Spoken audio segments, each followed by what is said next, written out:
Didn't surprise you, did I?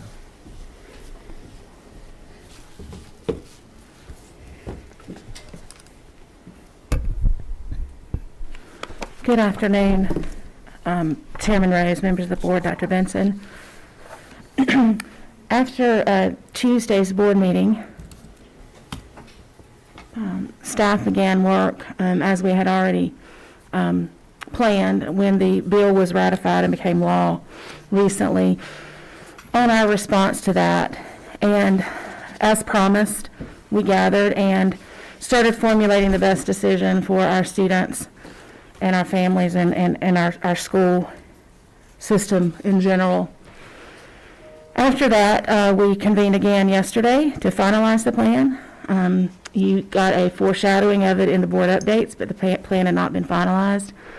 And then we had a brief meeting with principals so that they could pose any questions on an ongoing basis about the plan. After that, principals were asked to share the information in a summary format with teachers so that they learned about it prior to hearing about it third hand. We assured principals and asked them to reassure teachers that even though every step throughout these past 19 months, we haven't been able to survey to the extent that some might have liked. We've not been able to reach out like I would have, quite frankly, liked to people who could offer feedback. We're responding based upon things that we have, feedback we've received over time, sentiments that have been shared with us, thoughts that have been shared that we actually agree with and we would have done differently had we known at the time. So at this time, Dr. Amy Richardson is going to come and share the overview of the next steps with our plan, and I'd remind you that this is part 3 of the session law, and it has to do with the instructional calendar and the remote instruction provision. So you're going to hear some things. You can come on up. You're going to hear some things in this overview that might not sound like something we would have come up with on our own, and it's our response also has to obviously comply with the law. So, do you have the document? I have it with me. Okay. Yes. Good afternoon. Good afternoon. We are going to be submitting both plans, but I'm going to talk to you primarily about the remote learning plan, which is what we discussed in bulk at our last board meeting. Could you pull the microphone? Absolutely. Is this better? So our remote learning plan is going to address a number of opportunities for us moving forward, and it will go live according to your approval today, if you so choose, on October 4th, with the ability for us to get a variety of resources in place and to get this clearly communicated out to our background. Though, one of the big pieces that we want to reiterate is that with all of our best intentions, the steps that we take moving forward after October 4th are not steps that we've taken previously. So when we began the 2019-2020 school year, we planned for a typical year. In March of 2020, we went into what was emergency remote instruction. And so we shut down, and at first everybody was thinking it's going to be 2 weeks, then we're going to get right back to normal, and that did not occur. So we went into emergency remote, where all of our students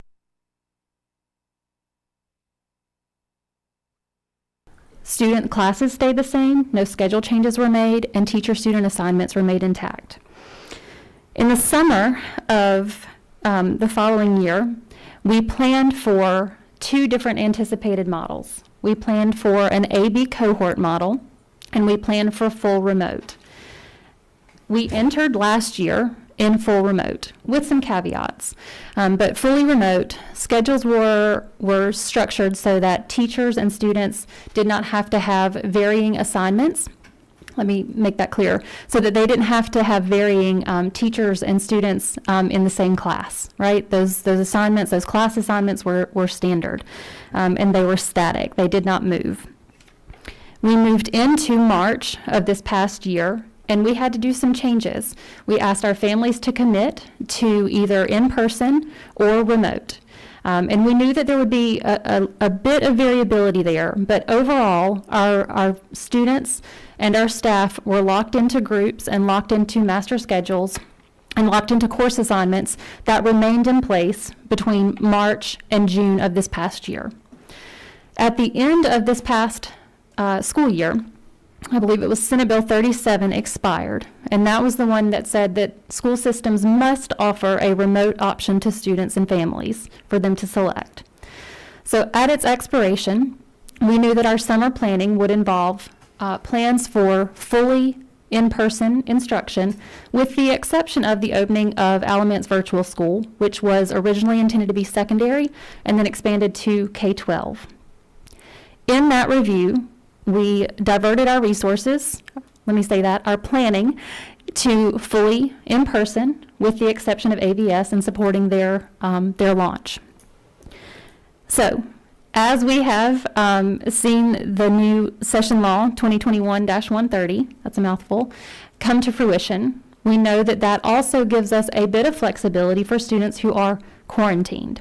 And the bulk of the conversation at the last board meeting was around those students for whom there is potentially a 14-day absence.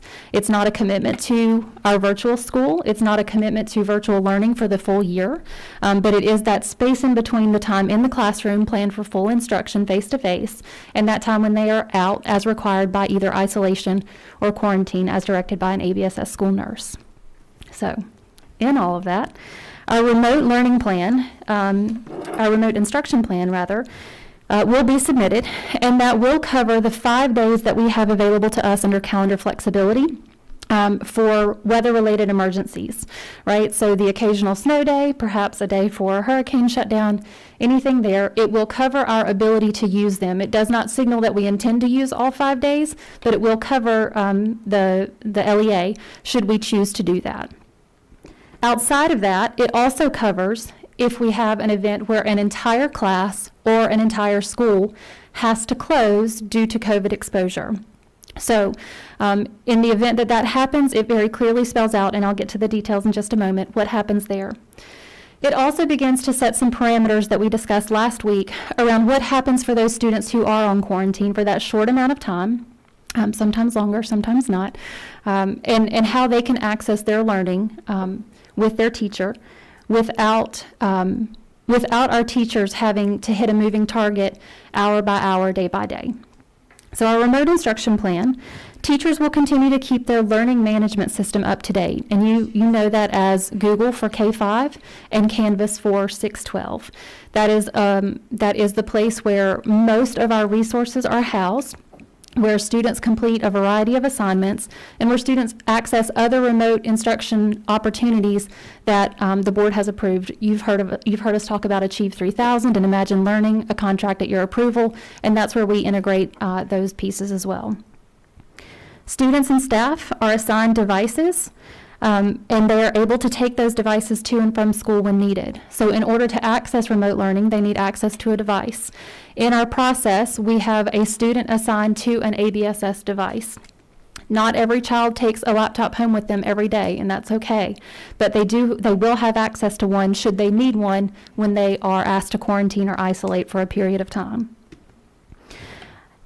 Beyond that, if an entire class or a teacher or substitute is engaged in remote instruction due to COVID, so this is when that whole class closes down, or fingers crossed, heaven forbid, that we have an entire school closed down. Synchronous instruction should occur via Zoom, and so that's that real-time instruction. I log into a Zoom link, I meet with my teacher in a way that feels similar to sitting in front of that teacher in a classroom. And again, this is for the whole class. Asynchronous assignments should be posted for students to complete in that learning management system, so that's Google or Canvas again. It's the way that we've directed our students to access their instructional materials, that we've worked with our teachers to post their assignments, along with their learning targets in those two places. The teacher will offer daily office hours to provide students opportunities to get clarification and support with those asynchronous assignments, so those things that are assigned and that students can work on their own time.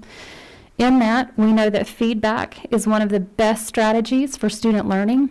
So those office hours are critical for that time for the teacher to provide feedback directly to those students. And the last note for those times when an entire classroom may be shut down simultaneously is that they will continue to use those learning pathways and the Canvas blueprints, where the district has worked diligently with teacher leaders to provide consistent resources for the coursework to access those. And our teachers, again, are accessing that. They are building out their coursework in those learning management systems, and students are being instructed on a regular basis to access their learning through those platforms. So that was about if a whole class is quarantined at once, right? No moving target on the number of days that any given student is out, for the most part. The next piece is about if a single student or a small group of students is engaging with remote learning due to an identified quarantine by an ABSS school nurse. The way that we're framing this up is that synchronous instruction should occur when possible and when instructionally appropriate. And we further define that for our staff to say that when possible is during their regularly scheduled courses. So I'll use myself as an example. As a teacher, I had planning at the end of the day. After the end of my day, I was a coach for a sports team. The reason that we're setting the parameters for the time during regularly scheduled courses is also to provide consistency for our families.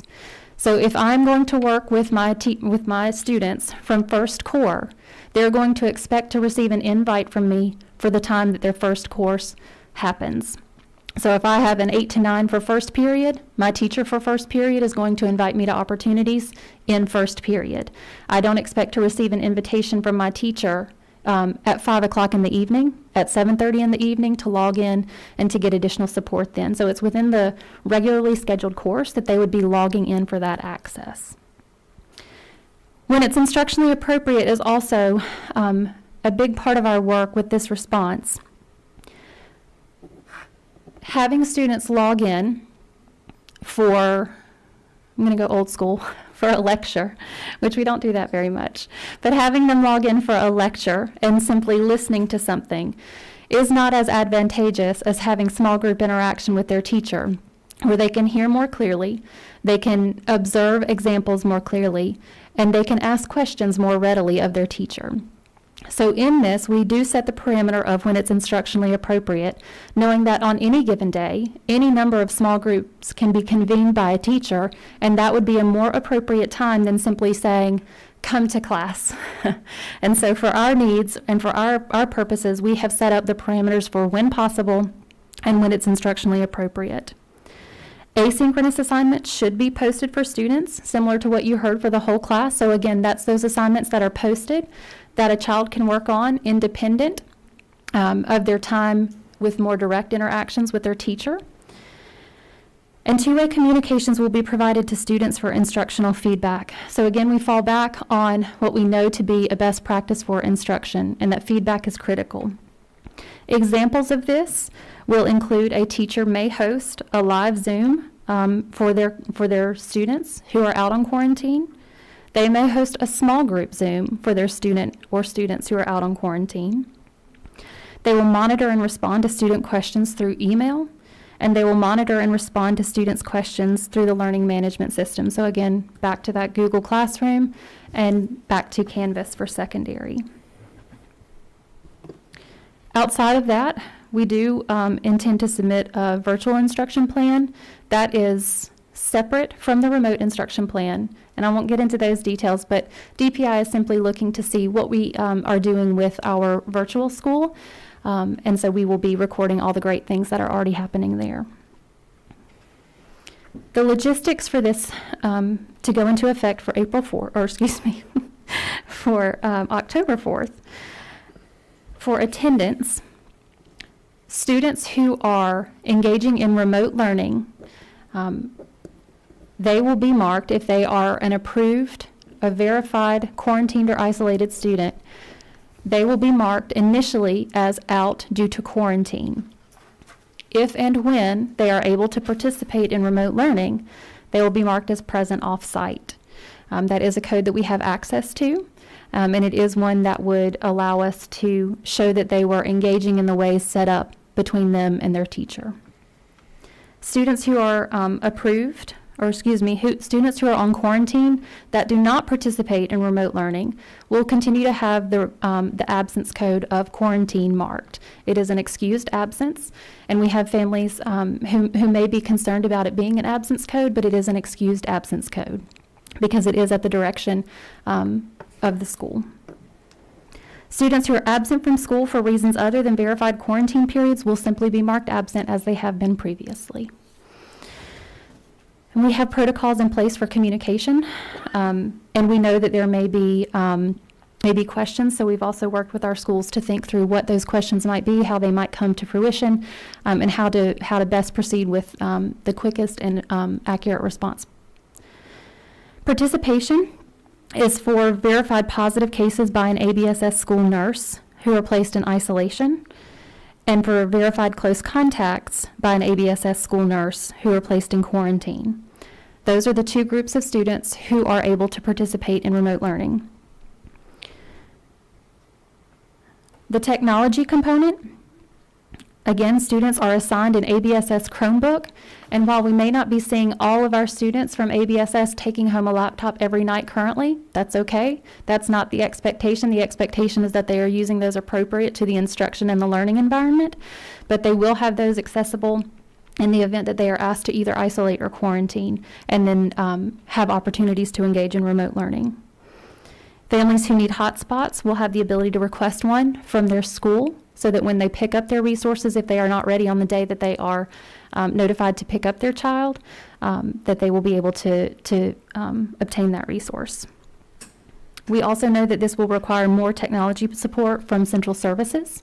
When we went into full remote last year, we readied our help desk to answer a number of phone calls and tickets that were submitted. And that diverted a lot of the workflows that we had in place to respond to our families. And we anticipate that that might have a bit of an uptick again for the coming year as we have students who are fluctuating between in-person and remote learning. We also have a plan in place for services for exceptional children, so related services. So that's your speech, OT, and PT. They will be provided within the regular school day for students who are receiving remote instruction as a result of verified quarantine, and students that receive academic services will have access to their resources through Google Classroom, Canvas, and unique learning systems for adapted curriculum.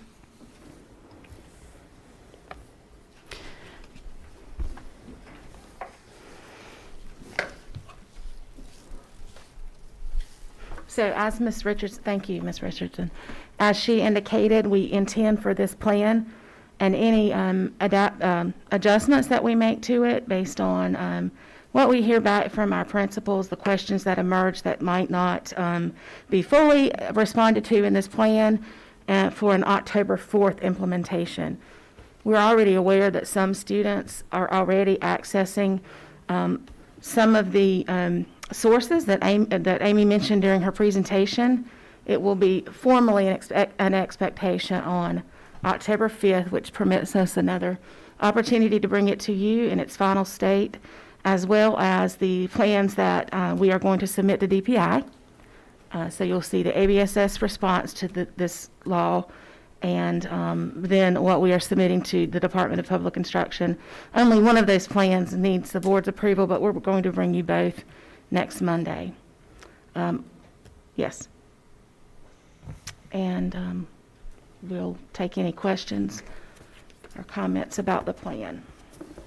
Okay, let's start with Ron. Come this way. Just a couple of questions, and I've had some folks reach out, some teachers reach out, mainly on the elementary level. And I just want to, the remote learning aspect of it, the synchronous, asynchronous part of it.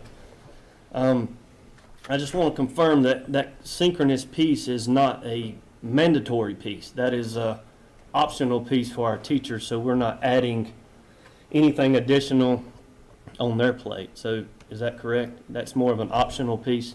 That is true, and I would like for Ms. Richardson to speak to that, because we had a lot of discussion, and when I say team, they're in the room, but everyone in the Student Learning Division to include EC, Student Support Services, our principal supervisors, and technology. Okay. Yes, sir. That is up to the teacher to decide the instructional appropriateness of when to engage in that synchronous instruction. That is correct. So it's up to the teacher, Yes. correct? Okay, good. No further. Guess I could have said it just like that, but thank you, Amy. I do want to add that given that, what we just stated, what you asked, and the response to that, we will see some variations across the district. Just like pre-pandemic and post-pandemic, we have variations across all 37 schools. And that doesn't mean that one way is better than the other. The same will be the case for services for our students who are English learners and have special needs, as well as those who are getting intervention and remedial support. Dawn?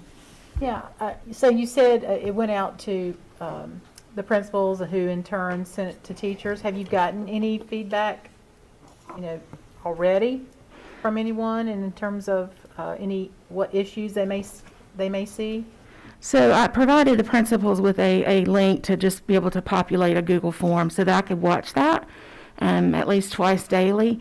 About a half hour before the board meeting, there was nothing in there. That it might be it's very likely due to the fact that principals have been very busy and haven't had a chance to go in there yet, but I will be monitoring that. So the short answer is no. I do know that some email feedback has come through reach outs to board members, though. That's the only feedback I'm aware of. Okay, and any feedback that may occur, you guys will address that?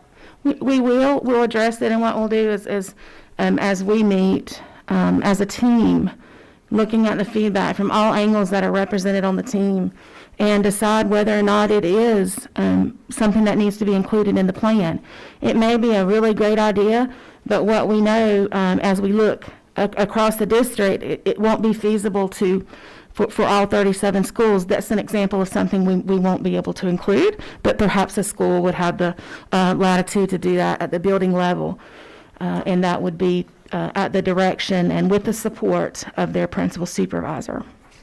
Okay, thank you, I appreciate your Thank you. working on it. Allison, did you have any questions?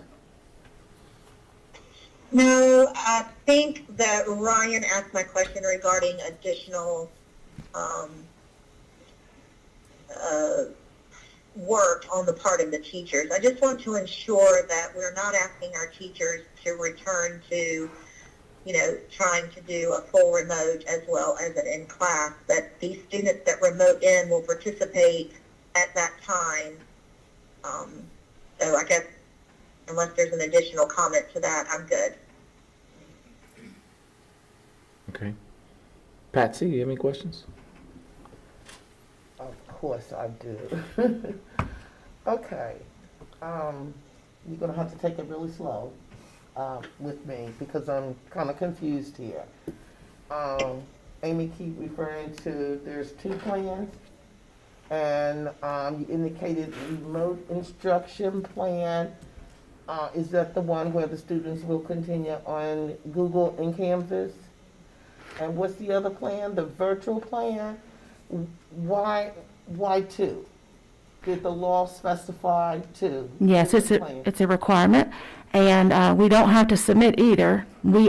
Staff is recommending that we submit both because we do have a virtual school that is open, and that will be the plan that she referenced the least in the presentation. The one that she went into more detail about has to do with the plan that has to do with all of our other students who have positive cases or are quarantined.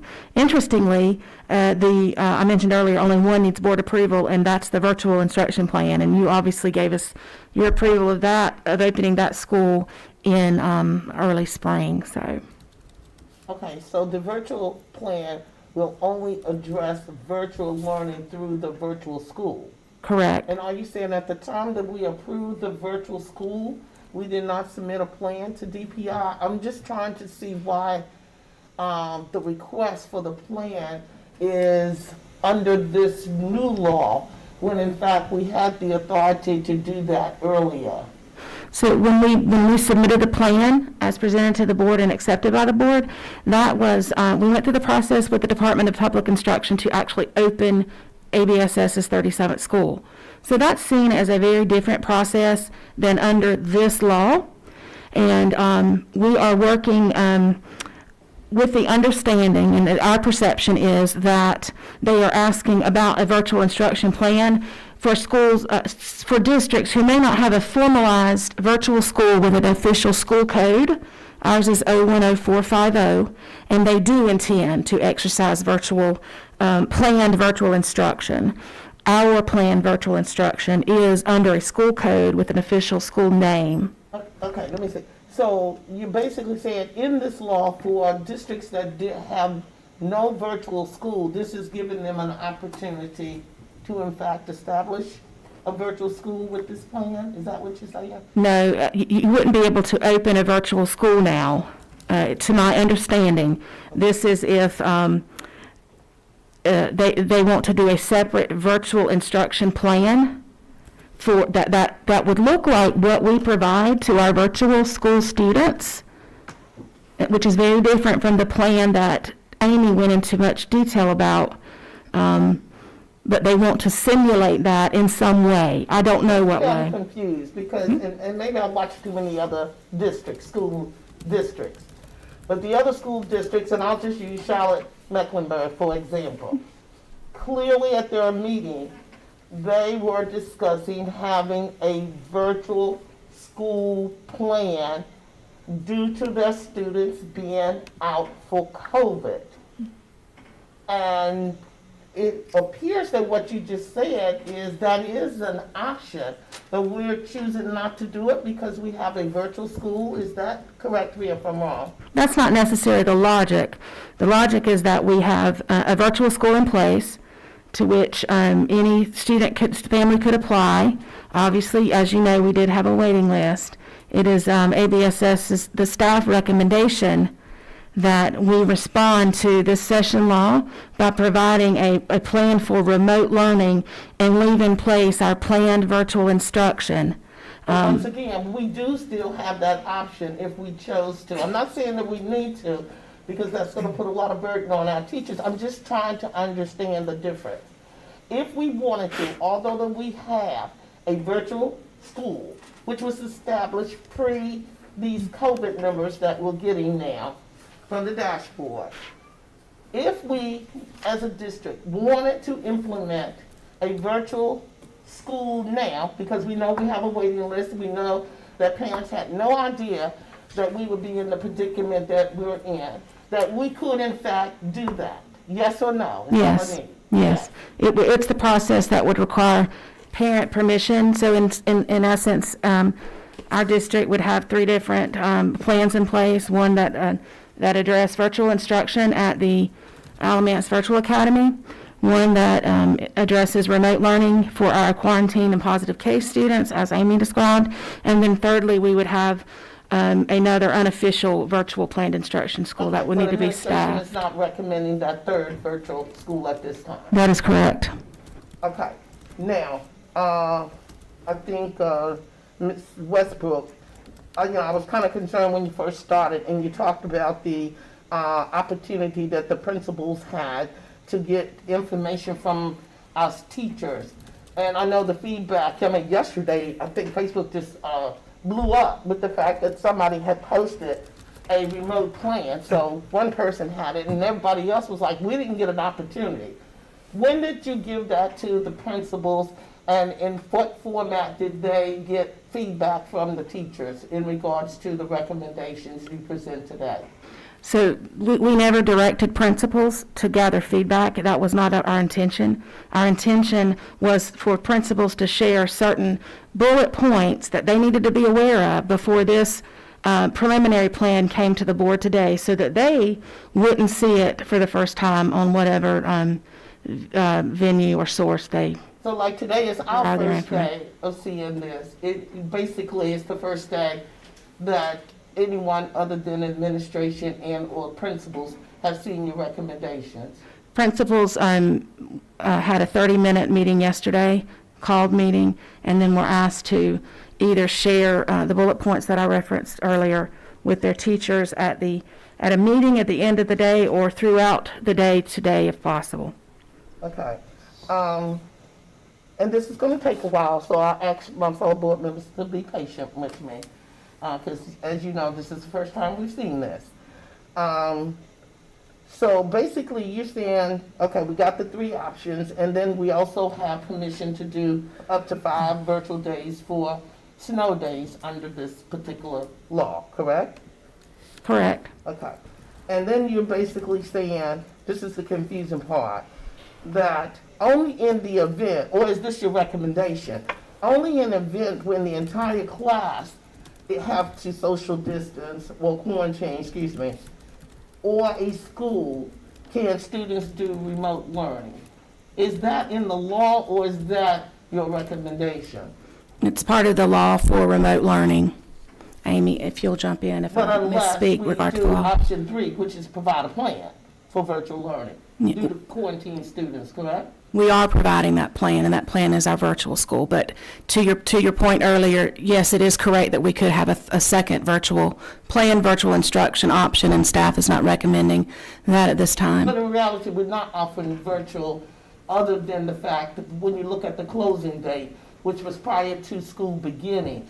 So now knowing the number of students that we have in quarantine, or guessing how many we have, we're really not offering a virtual setting for them at this time. For students who were not gained admission to the Right. virtual Okay, school. let's go on. You talk about, so the feedback that I've been receiving, I think my fellow board members have been receiving, is that the ability for the children to just utilize Google Classroom and Canvas is not sufficient at this point. But that is still your recommendation, with the exception that teachers will provide daily office hours, correct? Yes. How will teachers provide daily office hours when teachers are using their current planning period to be in other classrooms due to the lack of subs? When do we expect teachers to have that opportunity to do that? If you could share that again, and you said something about the students can then get online during that class or Ms. afterwards? Simpson, I'm confused. if I may. So our primary concern here was to find a way for our students that are on quarantine that intend to return to in-person learning to have an opportunity to keep up with the work that's going on in their classroom.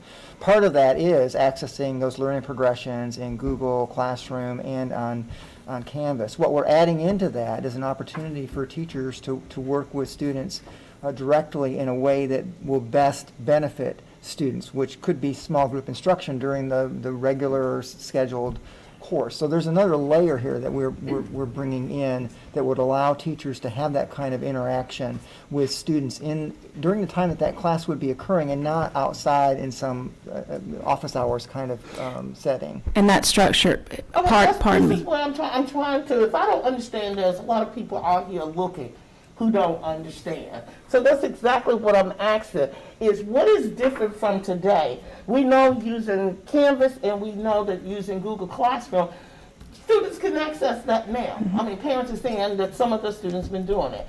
I know you're saying it will be required, I guess, for those who are officially quarantined, is a difference. But when exactly will these small groups take place? Will it be during the assigned period with their assigned teacher in small groups that's or correct. virtual? Is that what you're saying? I'm just trying to understand. That is correct. And as a point of clarification, that would be if an entire classroom were to close. So a teacher would not be having students in class and trying to accommodate office hours with the students who were quarantined. And same for if we were to have a whole building closure. That's the plan that would be in effect. Okay, so if my child was quarantined, I can expect the teacher to have a small group setting while I'm at home on quarantine, and I can log into that. If the class is quarantined. Only if the entire class is quarantined. not an individual student. All they will have access to is Google Classroom and Canvas on their own, correct? The part of our remote instruction plan that deals with individual students on a case-by-case that we will be submitting when we finalize it gives the superintendent the authority to handle those cases on an individual basis, which is actually what we've been doing so far. And it does vary based on a lot of things, but essentially trying to give the student the best learning experiences possible. What we've learned since August is that we've had to do some work on that. What does it look like to provide a student tasks and activities that don't just mirror homework, but can that are actually progressing them as much as possible with them not being in a brick and mortar building with their teacher. But that's been in practice already. Okay. Just not systematically. Okay, and I'm not beating you up, but I'm still not seeing the difference of what we provided last week, other than the office hours. I don't, I know you was gonna work on a plan, but I'm really not hearing, unless I'm just not hearing it, not able to, I'm not seeing anything different, because what we've been getting is that children needed more interactions with their teachers in their class during class instruction. And I'm not seeing that here, but let me go on. You said something about may host. The teacher may host. Explain that. So you're saying that it's not mandatory, that it's up to each individual school or each individual teacher? What is the may? I'm not sure which part you're referencing. When you were wanna talking speak about to they that? may have daily office hours and or small groups, may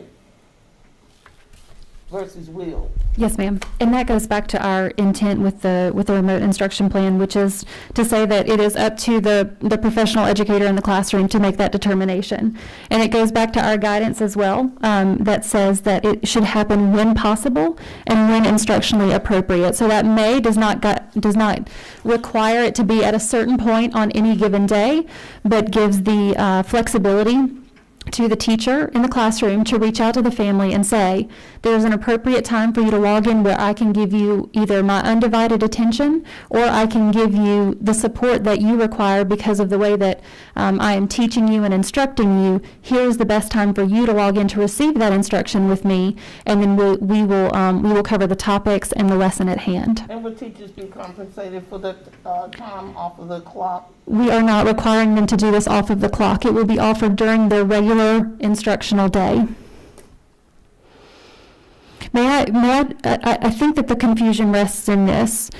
There is a plan in place to offer synchronous instruction, live instruction through Zoom, if an entire class closes, right? The difference is that we go to the may and when possible and when instructionally appropriate if it is a few children or an individual child that is quarantined or isolated. That occurs during the regular school day in conjunction with the students who are already still in place for face-to-face instruction.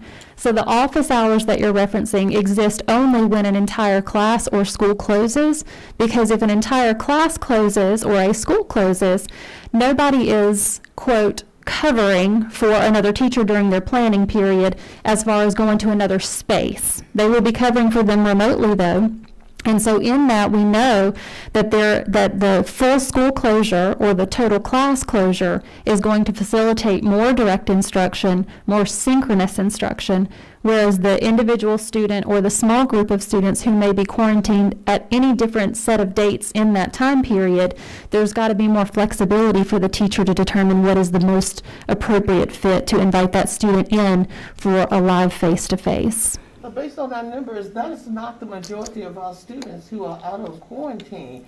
I mean, as far as I know, and board members correct me, we haven't had, that I've been notified of, a full classroom closure, nor have we had to close a school. So I'm back to how is this remote plan any differently than what we were doing earlier? And then my last question, because I know we got to move on, is there was some statement about verified students with COVID in a quarantine. Only those verified by the school nurse will be approved. Well, I mean, we know that, children are on quarantine because they were exposed. 3 days later, they may get COVID. They go to the local pediatrician, health department, or wherever. So are you saying that those children who are not coming back in to see a school nurse would not be given this opportunity? That's not what we're saying. What do you think? There may be a lag time because of communication, but in that exact case, our expectation would be that the families would work directly with the school nurse to notify why they are absent from school, and that nurse would then notify the teacher the very reason why the student is out, and then that remote instruction would be available to that student. So all of our parents out there, if your children are diagnosed with COVID, it is crucial that you call the school nurse and report that so that you will be given this opportunity for remote learning. That's it for right now with me, but I guess I'm a little disappointed in what I thought we were going to get today, and I'm sorry if you think I'm asking a lot of questions, but this is what happens when you present something to the board here at the meeting without us having an opportunity to review and consider. The feedback that we're getting, and that's why I have all these questions, is it appears that what you have presented today is not addressing the concerns from the majority of those who have reached out to me, and whether they were tested and diagnosed in the school or out of the school or on quarantine or don't have it. The issue is, how can we provide a better way of serving our children and giving instruction other than with some teacher assistance without just using Canvas and Google, which we've been doing since school started. And I'm not seeing that here in this proposed plan. And so I'm very fearful that without us offering some form of remote learning, I was talking to a fellow board member and we talked about the fact that, have you considered even having a school within a school for virtual learning? Did you consider having a teacher who might be at high risk doing a group of students in virtual learning?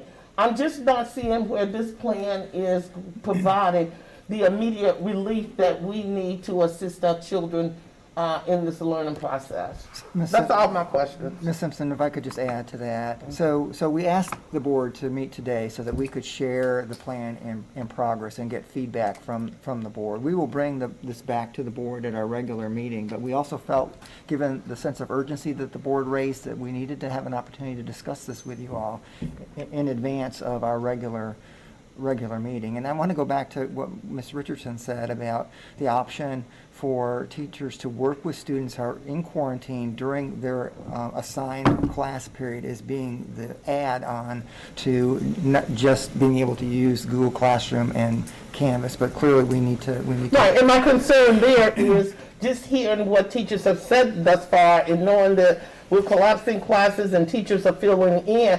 I don't know where they're going to get that opportunity to do that. Our teachers are already stressed out and doing a lot. And I think this is putting something additional on them. We're in a crisis mood, right? We got a lot of kids. I don't know how many out. But we got all these other people around. MTSS people, graduation coaches, this and that. We got to start utilizing the staff that we have to provide direct instructions to these children in some form. And it's time to think out of the box. And to be honest, when we had our last meeting up to this meeting, and you indicated that you needed to get together and formulate a plan, that's what I thought you were going to do, think out of the box. But this is what we've been doing, with the exception of that one thing. And that's, I'm not happy with that. Thank you. Patsy, do you have any suggestions staff should consider that they haven't? Yeah, that's what I'm saying. They can consider pulling other school personnel from their normal jobs. You know, our MTSS coordinators are some of our better teachers. Maybe they can formulate, since, is it one now? Well, we haven't hired so that it's one at each school, is it? I'm not sure. But they could, in fact, do some direct virtual instructions to take that off the teachers. We can use our graduation coaches. Well, we can't use teacher assistants because they're teaching.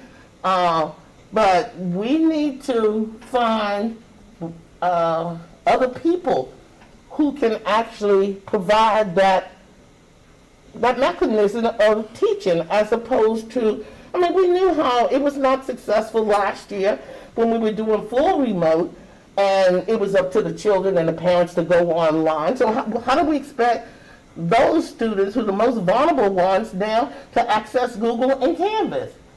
Well, that's an unrealistic expectation. It didn't happen for the 6 months prior to that. Come on, we have to have some bodies in front of these children who are unable to attend school. The other thing I could recommend to look at is, have we looked at the fact that instead of 14 days, if children are out of school for, say, 5 days, and then the parent take them to the doctor and they get tested and it comes back negative, have we thought about shortening it to the 7-day period as opposed to the 14-day period? Excuse me? I mean, there are a lot of other situations, but the focus needs to be on how to get more direct instructions to the children with a live person there, as opposed to just wanting them to go on Google and Canvas. And I don't think that focus is in this remote plan at this time. Thank you, Patsy. Wayne, do you have any comments or feedback or questions for staff? Well, maybe I'm misunderstanding what I'm hearing, and the original concern was that these folk, we were hearing from parents whose kids had been close contact, they were out 10 or 14 days, and we asked administration to address that issue. Now, what I heard in the plan is we have addressed that part of the issue. Am I correct? If they were identified as a close contact and told to quarantine based on what was discovered after further investigating the close contact. So those kids now, if that happens, they're going to be able to watch their classroom live and get the instruction during the time they're supposed to. As she said, if the kid's in Core 1 at the middle school, they're supposed to be in language arts from 8 to whatever it is, that's when they'll get it. Is that correct? It's actually more personalized than that, because just zooming in and listening to a class is not nearly as beneficial as having the student join a small group, as Ms. Richardson described earlier. So it's more tailored to the teacher's expertise, what he or she knows to be what the student needs, which makes it does, I acknowledge, makes it difficult. That's what teachers do. Well, I appreciate the fact that y'all have done a lot of work in a quick amount of time. And I remember 2 years ago when we first started, things aren't going to be perfect to begin with. And I appreciate the hard work for that. We got to do something. As Patsy said, maybe we could do more down the road. But this is a start, and I appreciate that very much. And I don't have any questions after this. Thank you. But Wayne, this is appreciate y'all Patsy. listening. Wayne, I think you're kind of confused, because a student on quarantine will not be able to, just one student we're talking about, unless the entire class is in quarantine, that student will not be able to access Zoom during that class period. You Yes, can they will. use there. No, Yes, they will. That's what they presented. So at the teacher's discretion and using a methodology that they think is in the best interest of advancing teaching and learning in the classroom, a teacher will be able to send an invite to a student who is in quarantine to participate in, for example, small group instruction with their in-person peers. Simply being able to observe what's happening in the classroom doesn't necessarily promote, learning on the part of students, and so we're asking our teachers to use their discretion as to how to engage students who remain in quarantine with their in-class peers. So if it's just one or two kids in a class, they can actually listen to Zoom in on that class and listen. They just can't go back and forth. The teachers will send an invitation to students to participate in instruction in a manner that they believe will help advance positive outcomes for that student. In a manner in which day? I don't, okay. Well, teachers are charged with making the decisions that are in the best interest of advancing outcomes for kids on a daily basis. This is no different. We're using a different technology to help facilitate it. Patsy, before we continue further with that, can we move and give Sandy an opportunity to ask questions, then we can come back to you if you're still unsure. Sandy, go ahead. Thank you, Mr. Rose. I guess first of all, before I start asking a multitude of questions, is when we as a board started getting emails yesterday from teachers or phone calls in regards to the plan, this remote plan that was shared 30 minutes yesterday to the principals to share. As a board member, I specifically reached out to this board, to Dr. Benson and to Dr. Bates, and asked, can we see Sandy, this? I'm sorry to interrupt you, but could you get a little bit closer to your mic? Those were both. Thank you. You're fine. So, and I specifically asked for a copy of that remote plan, because we as board members were getting questions about a remote plan that we had not even seen. That obviously was available because it was provided 30 minutes yesterday at the end of the day for the principals. Then you've got some principals that chose to share it with their staff and some that did not have that opportunity or did not take that opportunity. So then you've got some staff that had seen it and some staff that had not, and then you've got it floating around social media. And it's just frustrating as a board member that now I'm getting the presentation, or we seven are getting the presentation, but I have nothing to reference. I'm going to try to ask questions that may or may not have been answered, and I don't know if I understood them correctly because it was absorbing a lot of information without a hard copy or any kind of advance prior notice. So that's just frustrating as a board member that we're getting all this too, and yet I'm assuming expected to make some decisions about it today. No, there's no decision. Sandy, my expected understanding today. is that this is when the board is being presented, and we're not going to do any voting on it until the evening meeting. I understand that. I understand that now. What I'm saying is it would have been nice to have had that document prior to yesterday afternoon when it was made available to some of the public or to some people. It would have been nice as a board member to have gotten it, to have an opportunity to compile questions together a little better than what I've got here. That being said, what is the 10 for an effective date? So it's now pushing that plan out 2 more weeks. So that pushes us into 6 weeks of school, and we still don't have a formal remote plan. Is there a reason? It's the date to officially operationalize it, and when we were asked when it starts, the answer to that question is October 4th officially. Okay. My other concern would be, I think the teachers would welcome the opportunity to have that freedom or that flexibility to do what works for their classroom. But I think we as a board or we as a district are going to have to be very clear in our communication to our families that they're not going to potentially see a level of consistency across the district. And I think that's so important because that's what we get complaints about all the time is stuff is not consistent across the district. So if we're giving them that freedom, which I think is great, and I'm sure the teachers would appreciate that, it just needs to be clearly communicated that our teachers have that opportunity to determine, because I think going back to what Ms. Simpson was saying, you're going to have parents that are going to expect that Zoom option, and if that individual teacher decides that's not the best option for whatever that subject matter is, but the neighbor down the street says her child's getting it in this class, I just feel like there's going to be some. So I just think those parameters need to be really clearly defined for the public, that we are offering that freedom. Does that make sense? So I will say that I agree with you wholeheartedly. And to facilitate that process effectively, it starts with the principal, the building level leader, sharing the information with the teacher, the practitioner, the paraprofessional, and then the teacher asking questions of the principal about implementation, and then the principal being able to get support, if needed, from their principal supervisor or someone else here at Central Services. So I encourage that process. Okay. And then talking about the entire class or entire school, and thankfully we haven't had to do that yet. What are the parameters that shut down a classroom or that shut down a school? What is that? What are those thresholds? I mean, is that? So if I could address that. Sure.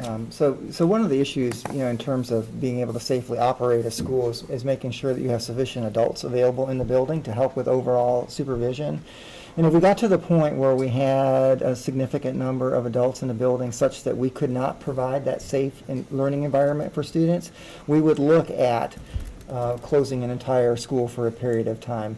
That's happened. I'm not sure if it's happened here before. It's happened in other school systems, even with regard to things like flu, where you've got just a number of folks that are out for whatever reason, flu, you can't operate the building.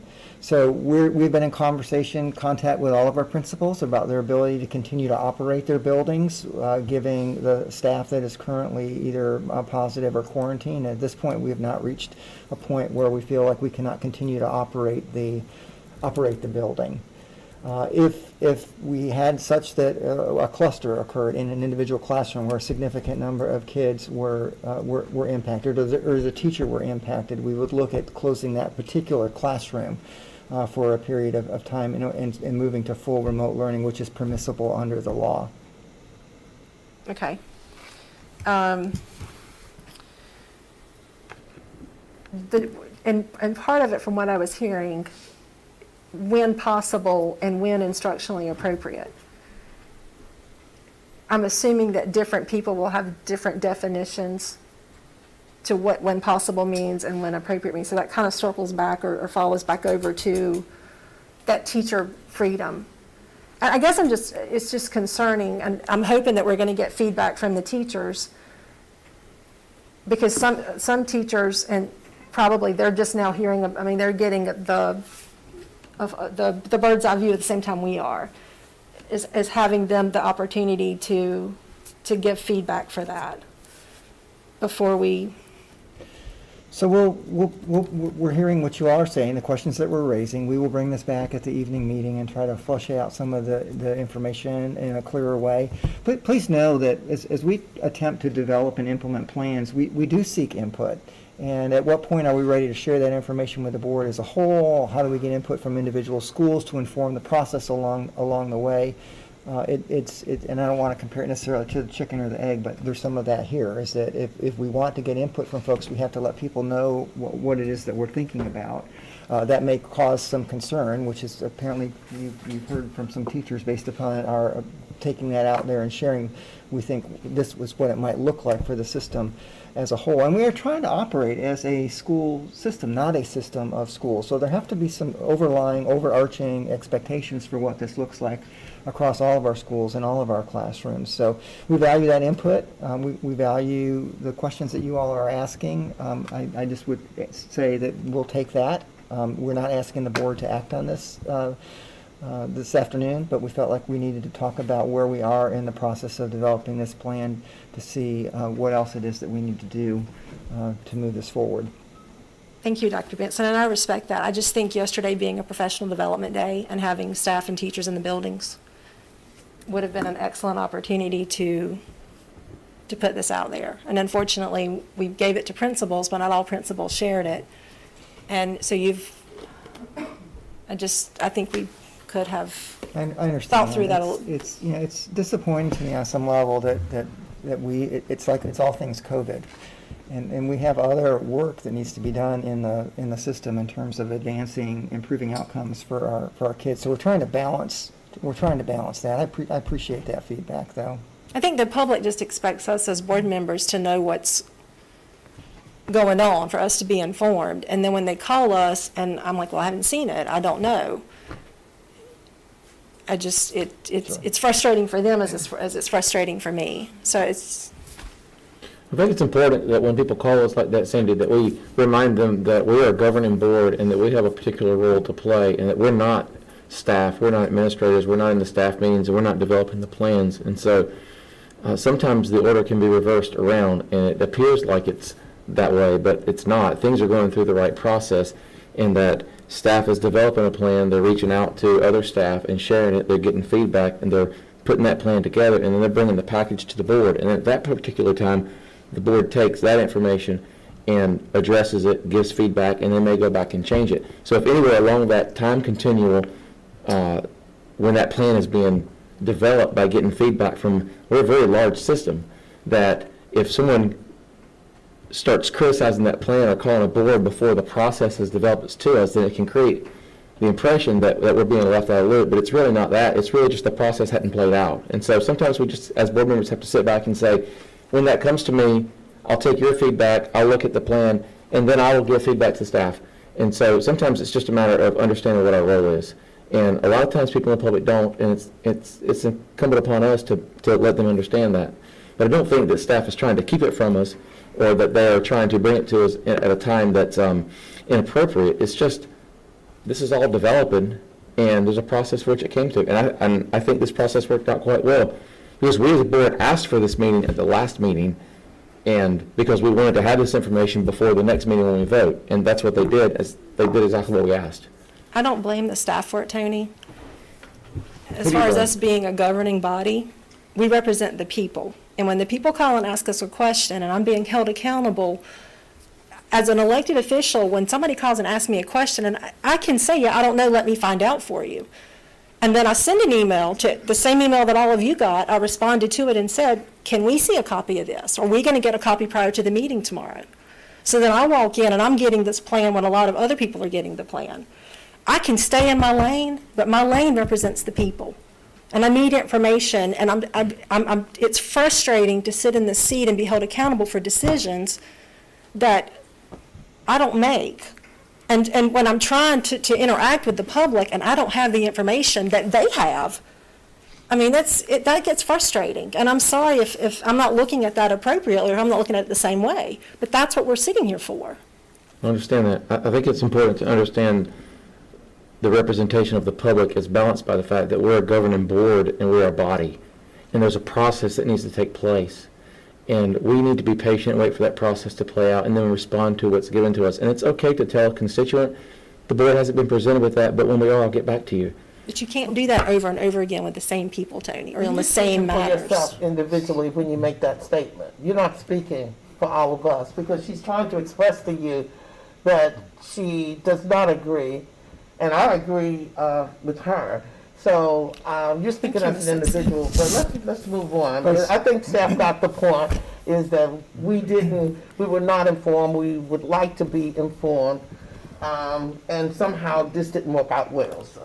Well, with that said, can we get a copy? Yes, that's what I said. We don't even have a copy. Can we get a copy of this that Absolutely. was sent out to the principals/staff if they got it? So I would need to know more information about the copy of information that was sent out. Whatever you sent to the Circulated. principal. I haven't seen it, so if you will kindly share that with me, I will be It glad was to. presented to the principals yesterday, the So four-page the document. ABSS instructional plan is 4-page Okay. document. Sure. So you have it already? I do, yes, sir. Because there We are got it folks in yesterday this community that want to be from teachers and transparent, Mr. parents, Rose. and that's what's frustrating. I don't have it. No, I don't, he has it because I think teacher sent it to him, but I don't have it. So That's the I would like a frustrating hard But it part. doesn't matter where it came from. I think the discussion here is we've not seen that. And I think going back to what Ms. Simpson said, has she seen the document for herself, she may not have had the questions that she had, because there was one piece of that document that explained what she was trying to express earlier. So if we could see a copy of it. Mr. Bowden, I was sitting here having this conversation thinking that none of us had seen the document. So you're telling me you've had the document, and when Sandy asked for it yesterday, you didn't send it to the full board? I have the document as well. I have screenshots of the document. My thing is, as a board member, I should not be getting screenshots from the public. I should be getting the information from the staff if it's something that's going out that we should be privy of. We get agendas 2 and 3 days before the meeting. usually with attachments. We have nothing to review on the sanitation specialist that's for a special called meeting, and nothing for the remote plan that's for a special called meeting. So and that's fine if we're learning about it today, but when everybody else learns about it last night and they start reaching out to their elected officials, I understand the point. that's what got frustrating. I understand the point. I was just making No the problem. additional point that I thought we were talking about a document we hadn't seen, and apparently some of us have seen it. So There's a document floating around that Document we of out the there. board we have not officially gotten a it would have copy been of. appreciated of me if you had shared that with the full board when you got it. I asked the full board yesterday for a copy of it, and nobody responded to me. So, Yes, sir. Mr. So I'm Rhodes, sorry. You had it. members of the. I got it after that fact because nobody responded And to you me. didn't share it with the full To be board. clear. No, I Mr. did Rhodes, not. Members of the board, that's a work in progress. I understand. And so at what point, is it a finished document? It's not yet, right? We were looking for input. And so where along that process should it get shared with the board? I'm not sure that it should get shared in its entirety until we have figured out exactly what it needs to say in order to advance positive outcomes for students. So I appreciate folks reaching out to you and sharing that. I hear what you all are saying. We'll take that back. We'll make some adjustments, and we'll present it more formally to the board at the work session, or excuse me, at the evening session next week. There is another item on the agenda that is of some urgency, and if it's the pleasure of the board, I would very much like to try to address that. We can, but I hate to come back at you, but I have to, you know me. I think the consensus or the majority of the board today have said that we could even accept and understand a draft copy. And I understand your statement when you say we, you and your administration, but you being our superintendent and we're being the governing board, we're saying if it goes out to anybody, it needs to go to us. And we understand if it's a draft, to put draft on there, and we would look at it as a draft. There's no harm in sharing something that's a draft prior to the final vote of the board. So to be clear, any work in progress, right, should be shared with the board at any time it's shared with anyone else in the organization? I don't have a problem with that. I don't either, but that just didn't happen. Yeah. And if you're going to send it to the public, it would be nice if we get a heads up. That's all I'm So asking. to clarify, and then I'll take my seat, this was a document, now that I know what you're referring to, that was developed for use with our staff internally. It was not a front-facing for the public document, and that is, and I'll own that decision, that is what we always do when we are working with principals on planning for operationalizing a plan. When asked to add this to the special called meeting agenda, I felt that would be an advantage to the board, the public, and staff, so that it wasn't posted 4 days or so prior to a meeting where you were going to be asked to vote. But I do hear you, like Dr. Benson said. I hear you. Dr. Boss, I would like to, I had a question that I wanted to ask about Ms. Richardson's comments. I appreciated what you said earlier about the teacher having discretion, because I had some thoughts about the, I think you called them last time, learning models, that when everyone was remote, we had Zoom, and the content of teaching was in the Zoom platform, and everybody was a little square, and they all raised their hand electronically, and everybody participated in that way. And that's a different learning model than just having somebody log in and be a fly on the wall. And from what I understood from what you were saying is that may not be the preferred learning model. And so the discretion that you're giving to the teachers is depending on what grade level they're in and what content they're teaching, they can make that decision for their class and for their students. And if a fly on the wall is the best because today we're just having a lecture anyway and everybody's a fly on the wall, except some of us are here, then that's fine. Because I was concerned about when you're using the learning system in the Zoom tools, that just because one person was out, that the students present didn't all have to go to the computer model themselves. And so it seems to me like that's why this plan was developed, is to try to figure out the machinations of how that works. And at the end of the day, there are a number of options, and the teachers have the ability to make that choice for themselves. Is that what I'm hearing in a nutshell? Okay, thank you.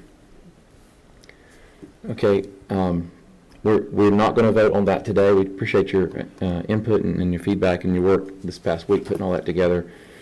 And I think we can move to the next agenda item now, Dr. Benson. Thank you, Mr. Rose. So I want to share concerns with the board as a result of action that was taken at our last board meeting with the decision to not move forward with the contract for the sanitation specialists. There's no new information here. All of this information has been presented in one form or another to the board. In the update to the board at the end of the week, we shared some of the services that were not going to be completed as a result of that contract not being extended. We have previously presented an estimated cost just in personnel to bring all of these positions in-house at a dollar amount that's significantly higher than what the cost of the contract is with the Bud Group. And that sans access to any equipment or sanitation devices, whatever those things are, cleaning chemicals that we would need to bring in. I am very concerned moving forward that we are not going to be continuing to follow the guidelines that are included in the North Carolina Strong Schools Public Health Toolkit. I did have a conversation with Mr. LaJudice, and the county health department continues to support us, providing those services in cleaning frequently touched services, making sure that our isolation rooms are cleaned between uses, the disinfecting of the buses, all of things that we have discussed previously. The contract that we did not extend has 72 positions in it. And even in the event that we could have access to sprayers and chemicals, I don't know who would do that work in our system. And I'm worried moving forward that we will not be following the protocols that are set forth in the North Carolina Strong Schools Public Health Toolkit. And we're really at a point where we can't move forward really without some reconsideration by folks that were on the prevailing side of that vote last week. So I wanted to offer that up to you as a consideration. I don't know if anybody who was on the prevailing side would be interested in reconsidering that. I do not think that we are in the position to staff cleaning of that magnitude. I believe that it will be significantly more expensive when we bring employees in versus contracted services, given that we will have to pay health insurance and retirement for those employees. And I think that we will end up spending quite a bit more than what we would have in a contracted service with the Bud Group. I do want to point out also that the sanitation specialist contract is a separate contract from our general cleaning contract. And I know board members have expressed some concerns about the general cleaning contract over time, but this is on top of that. We can't redirect Bud Group employees that are on the general cleaning contract to do other things because their jobs are outlined in that contract. So I don't know what we're going to do to continue to follow the cleaning protocols that are recommended in the North Carolina Strong Schools Public Health Toolkit unless there's some reconsideration of the outcome of what happened with the extension to the Bud Group contract. Dr. Benson, did you put together a cost for if we were to do that with those 72 employees? The cost has been shared with the board previously. I did confirm it with Mr. Teeter. The cost for 72 positions is about $237,000 a month. We shared that as a comparison to what the Bud Group contracts were costing. We recommended at the meeting that we do the 9-month option to finish out the current school year. The contract that was presented to the board was $1,285,795. Our estimate just for the personnel, not the devices, not the chemicals, just for the personnel, is $2,133,000, which is $847,205 more than the Bud Group, and that is for personnel only. This $1,200,000, is that for the year?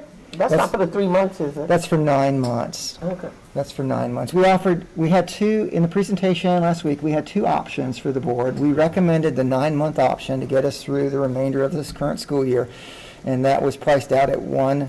$1,285,795. And then we had an option B, which is not the preferred option because it kind of pushes off another reconsideration, although given the uncertainty of times and what we're dealing with COVID, that certainly could be consideration. But for 3 months, what was presented as an option to the board with the Bud Group was at a cost of $480,000 and $480,009. If I remember correctly, the savings for doing the 9 months, if we ended up doing the quarterly for the rest of the 9 months, was about $180,000. Is that what I remember? If we did it by quarter, it was about $230,000, almost $231,000 of savings. Odds nodding back there, so. Yes.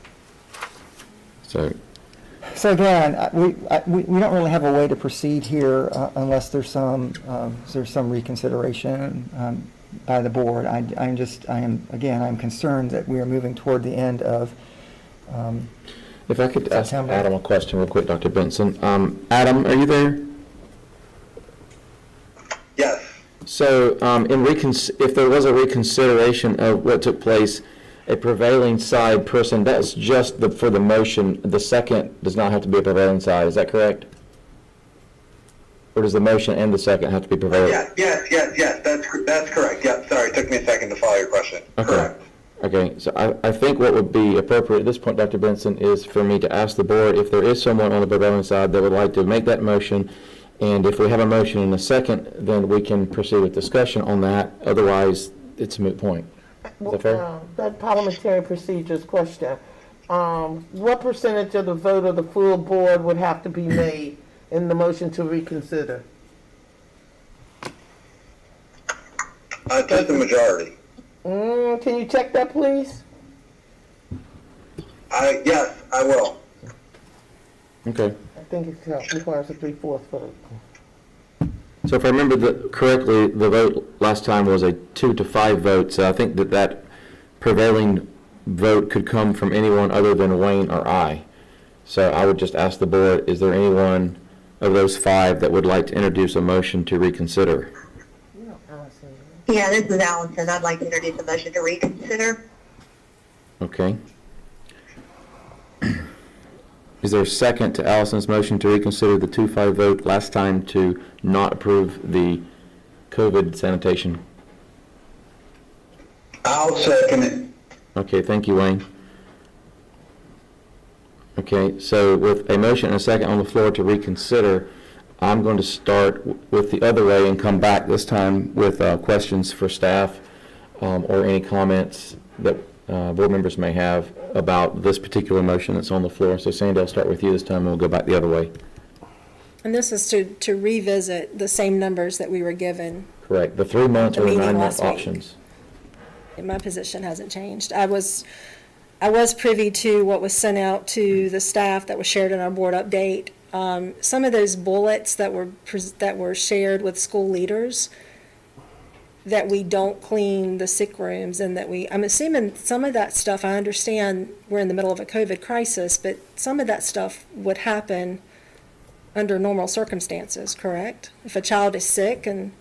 From my understanding... I did hear from some of the teachers about that as well. Right, from what I'm understanding, the contract, and Dr. Thorpe, you may want to come up and address this if we could ask you to, but from what I understand, the functionality that's taking place on this contract is the additional cleaning for COVID that is happening by the sanitation specialist. So yes, we would still be having the normal cleaning of the rooms, but the COVID sanitation that's taking place in those other things that were enumerated in those emails would no longer be taken. So that particular chemical that they're spraying at those particular extra times, when someone goes into the nursing station and they're sick and then they leave, coming in and sanitizing that room before the next student comes into it that's something that's not part of the normal cleaning contract. So is that correct? Correct. You're Is there correct. anything you want to add to that? No, because typically what that person would do, the custodian would go in there and maybe wipe down surfaces, but would not do to the extent that the sanitation specialists have been trained to do. Right. And the sanitation specialist is also doing stuff throughout the day when, like, for example, if there's someone that is sick in a classroom and goes home, then that room can be sanitized midday, and without this contract, that would no longer happen as well. Yes, sir, you're correct. Okay. Does that answer your question, Sandy? Sorta, yeah. Do you have any other questions for I staff? don't right at this second, no. Okay, Wayne, you have any questions? No. Okay. Patsy? I hope Adam is looking at the Robert's Rules of Order and also what would happen in case of a tie vote of the board in this item. Because well, we all know. We have all 7 members present today, so. What was this, Allison? I don't know. I think this whole thing with the sanitation specialist is about the company and the quality of the services that we're getting. As many has said in emails and texts, they have to go behind them to wipe the doorknob. And I've said this numerous times. There's no way 1 or 2 people in the school system, in a given school, can do the list of all those things and do it well. I think it gives a false sense of extra precaution and security to our staff. I don't believe it's a good utilization of money. And most of all, the fact that if this was so desperately needed, I don't understand when we voted on this, 3 months ago, and expressed these same concerns, why an RFP was not sent out, or why we didn't look at some other alternatives, such as hiring temporary help where you don't have to pay benefits through an agency. And it's mainly because of the lack of services that we're getting that I haven't changed my vote on this. Ms. Simpson, just a quick response. Just for a point of clarity, you made a statement that an RFP hadn't gone out. My understanding was the RFP did go out and that the Bud Group was the only one that responded. Is that correct? I haven't seen it. We presented one back in the summer, yes, sir. Yeah. And the Bud Group is the only one who did respond to it. So yes, sir, one did go out, but we had no additional responses. Yeah, we as a board still haven't seen that, so.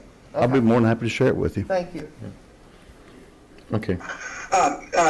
Mr. Rose, this is Adam. Sorry to interject back in, but Ms. Simpson, I've looked at a number of different sources, and there's nothing that indicates that it's more than a majority vote to adopt the motion to reconsider.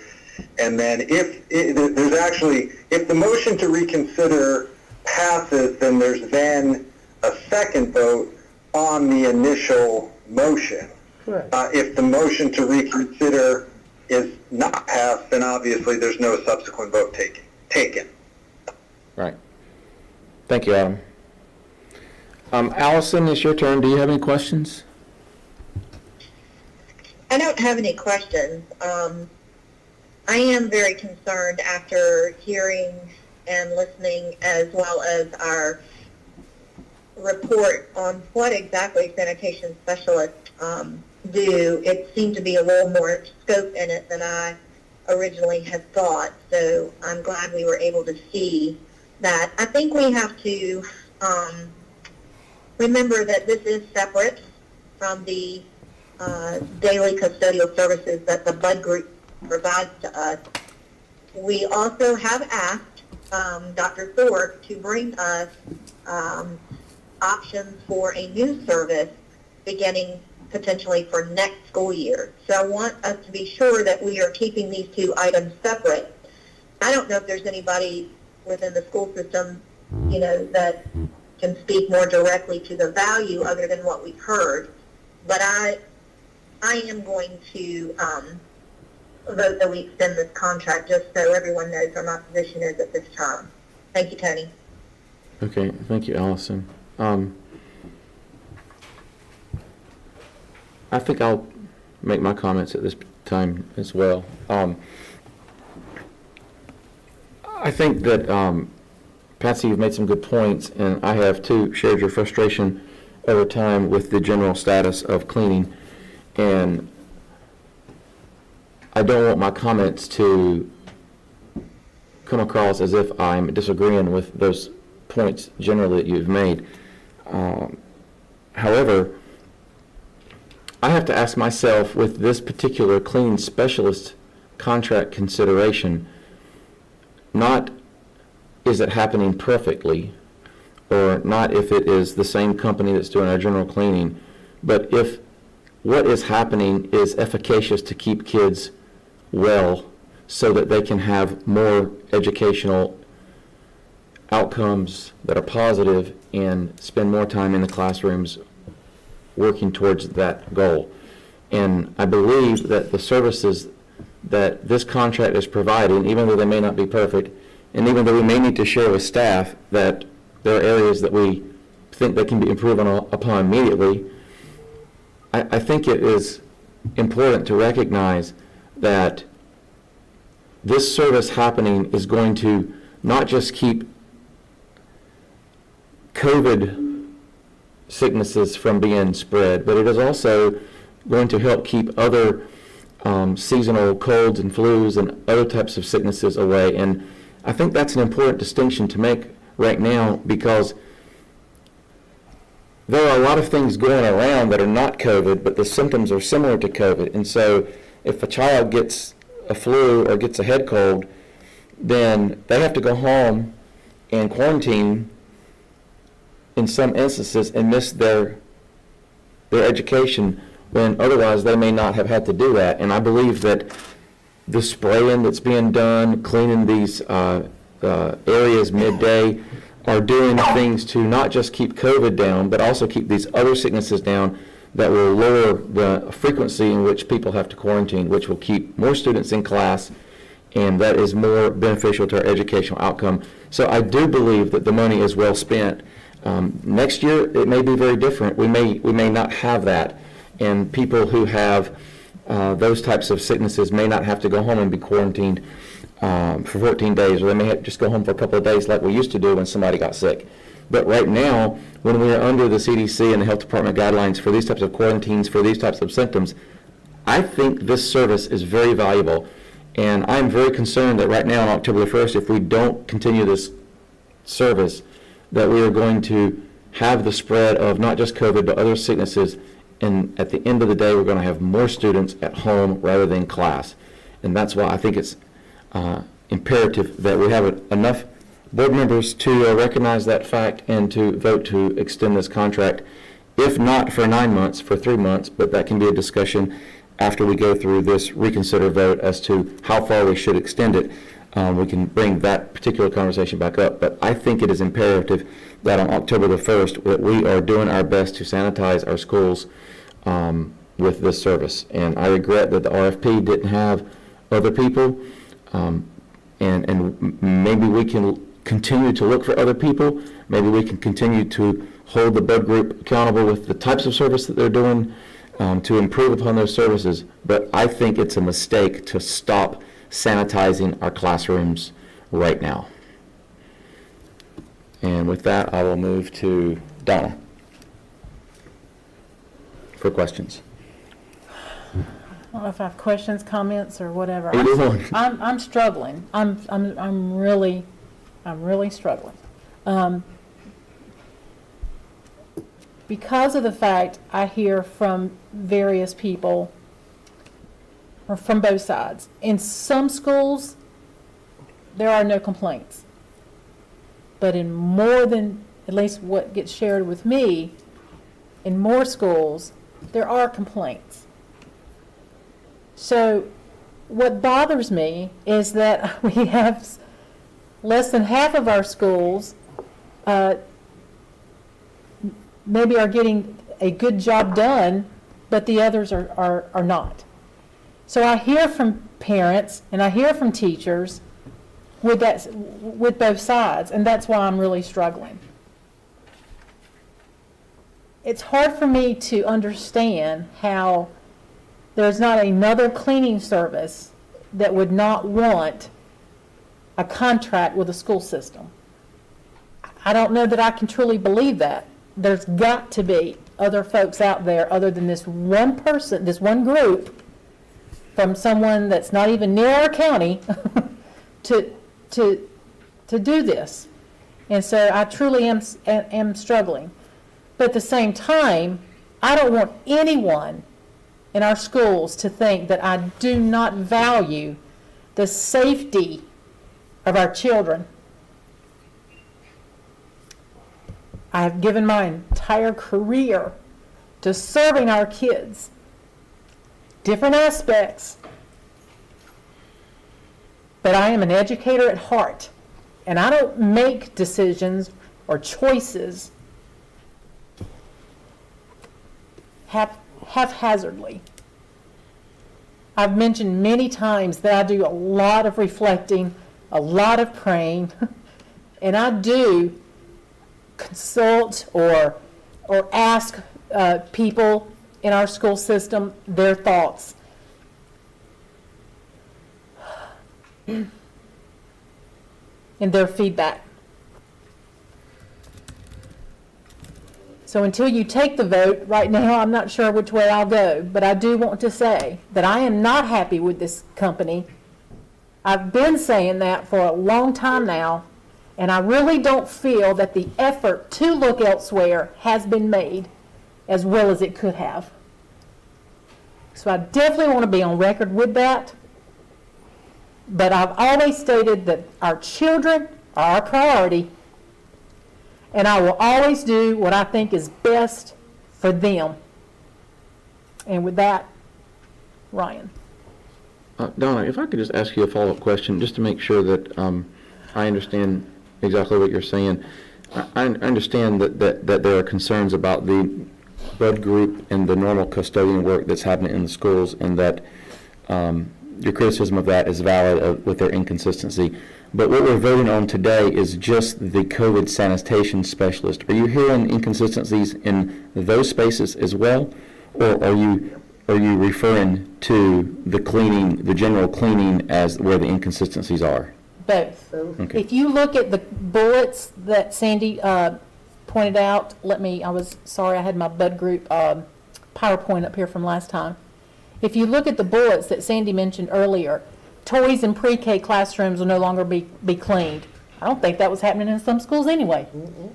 Classroom, bathroom, I mean, if you take each of those things, some of those things were not happening anyway, at least what I've been told.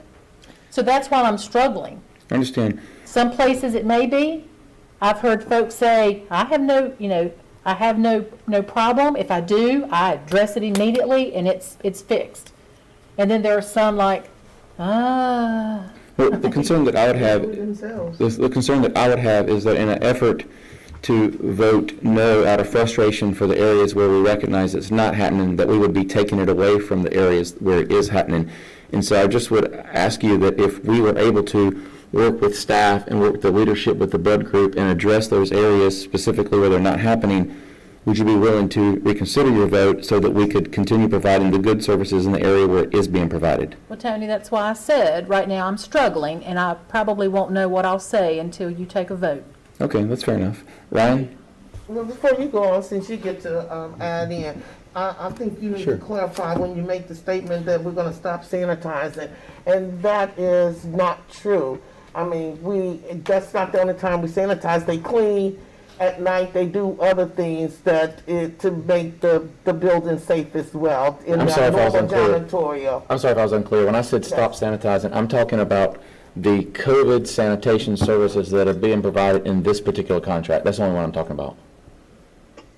Yeah, but I just don't want people to think that we're still not cleaning the schools, okay? Sanitation is sanitation. Don't give them that I'm impression. trying really hard to make a distinction between the general cleaning and the general... And we all clearly understand that. I don't know why y'all keep bringing that up. We clearly know what we're talking about and what we've That's what I considered for 3 different times. I'm sorry, you seem to be confused when I said stop sanitation, that I might be talking about the general sanitation, but what I'm talking about is the sanitation that's in this contract that we will be stopping. And right, and like I said though, it's been very minimum, so I don't see that as an issue. And when you talk about the fact that that more children might be susceptible to COVID, well, there's other things too, like wearing masks on for the general public at football games who come back to school and bring COVID. This is about money, and this is about a company that is unacceptable. And what is happening here, and we've all had an opportunity to watch these people to some degree, that they are not providing, as I said, it's a false sense of security. One person wiping every daggone door, every toy in a classroom, then having to do buses on an 8-hour shift, and all those other things staff just gave us last week. It's impossible. And I think what you're doing here is you're giving a false sense of safety to COVID due to very limited number of employees in our schools. No, it's simple. I'm not saying all of that at all. I'm saying the fact that it's not perfect is not a reason to cancel it. I'm saying the fact that what they are doing is keeping some kids in the classroom. That's my point. Well, I mean, but I don't Let's think let there's Ryan make this data point. for that. I think that that's what you feel, but you have Understand. nothing to prove that. Okay, well, thank you for your input. And, Thank you. All right, I think you and I have spoken enough on it. We'll let Ryan take his turn now. Yes. Thanks, sir. I do kind of want to echo what you said, Mr. Rose, talking about how valuable this service is. And I've said this several times in our discussions through the past several months. This service is very, very valuable. And I want to talk directly to the public. I want to talk directly to our teachers and our staff out there that have concerns about the direction we may be heading with this. But I want you all to know this has never been about the process. The process needs to continue in our school system. This has totally been about the efficiency and the quality of the Bud Group for me. Again, we need this process to continue. But my struggles with me is, when I went back and I had to look these up, we started this conversation April 26th. We had the same conversation May 11th at a work session, June 8th also at a work session, June 28th at a board meeting, September 14th, and now today. 6 times we've had this discussion, and the majority of this board has said that we need to go a different direction. Not because we don't like the process, because we are not getting the results that this community deserves from the Bud Group. So I'm going to stand firm on the way I voted last time. I think that is in the best interest in being fiscally responsible for the tax dollars in this community. So I just want to make that public. That is where I stand. This has nothing to do with the process. Thank you, sir. Can I just make a follow-up comment if everybody's been through? Sure, these go ahead. ones? I kind of want to echo a lot of what all of you have said, because I took a lot of heat last week when I voted no. And my comment to the people, and I still stand behind that questioned me on my vote, and it kind of goes back to the comment that you just made, is you're asking us to vote to approve $1.2 million so that half of the kids that are getting what all the kids are supposed to be getting still get that. And I don't think that's a wise use of our dollars. Do I think the sanitation needs to happen? Yes, but I think we can find a more effective and fiscally responsible way to do that. And I don't think it's this contract extension. Well, I just want to clarify that. I understand don't that. think the sanitation is not important. I don't think this is the best route for us. I understand that. Just to make sure my point was represented accurately, I'm not saying spend the money for half the services. I'm talking about working with staff to make sure that we're getting the full service for it. We've been asking for that for months. And there's no accountability for the Bud Group. Well, just one second, Dr. Benson. I just would like to speak to Ryan briefly and just say, I fully understand your concerns about the general services of the Bud Group. And if we were talking about the renewal of their general contract, I'd be right there with you. All I'm asking you today is to reconsider whether the service that's being provided by this contract we're looking at today, to not hold this contract hostage by our frustration for what they're doing on that contract. And because I think that even though it may not be perfect, the service that is being provided is keeping kids safer and in the classroom. And so I would just ask you to reconsider and hold that no vote for when we talk about the next general cleaning contract. But today, we're talking about COVID sanitation specialist, and that service is keeping kids in the classrooms. And I hope that we won't hold this service accountable for the other. I So, respect what you're saying, and had this been the only discussion today about sanitation specialists, yes, I would reconsider. that is what We this have is been today. discussing for 6 months, Mr. Rose, so if it had not been for that, you probably would get me to reconsider to extend this contract, but not when we have had plenty of time to look elsewhere and discuss different options and take another route. Thank you. Dr. Benson, go So ahead. if I may make a comment, please. Sorry. Go ahead, Allison. So if I'm not correct, please correct me, Dr. Benson or Dr. Thorpe. These funds are coming from ESSER funds. They are not local tax dollars. Is that correct? Jeremy is nodding yes. Thank you, Allison. Okay. So it's not local tax dollars that we're spending. We are using our ESSER funds to support the sanitation of our schools. And I hear exactly, again, what we are saying about the Bud Group's general contract for cleaning. I have, as many of you have, I've talked about and listened to why we need to do this. And yes, I've changed my mind. And I don't understand if you all believe this service can continue, but we've just been told we can't find the staff. And if we did, we're talking over $2 million just for staffing. It's not as simple as ordering the equipment and putting it in a building. There's much more to that process. So I would just simply ask this board to be very conscious that we can't replace this service tomorrow.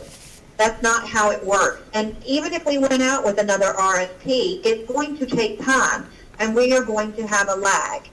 And I just want this board to understand that if we don't sanitize our schools at the level that we're doing with our sanitation specialists, not talking regular custodial services, we are, as Dr. Benson says, not following the recommendations that come from the state toolkit. So I appreciate each of you for being thoughtful about the Bud Group, but I think we also have to be mindful that we're serving children, and when we don't protect them to the best of our ability all the way around, we're failing them. That's my opinion, and I appreciate your time. Thank you.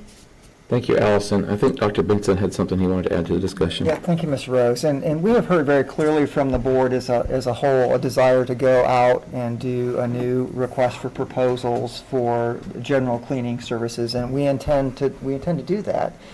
We also heard from the board about looking for another provider for sanitation services, and as Dr. Thorpe spoke to earlier, we didn't have anybody else submit a proposal this past summer. I do think that contracted services is the fiscally responsible way to go with this kind of work in a school system. We are contracting with a provider. The overhead that we have with bringing employees in with regard to health insurance and retirement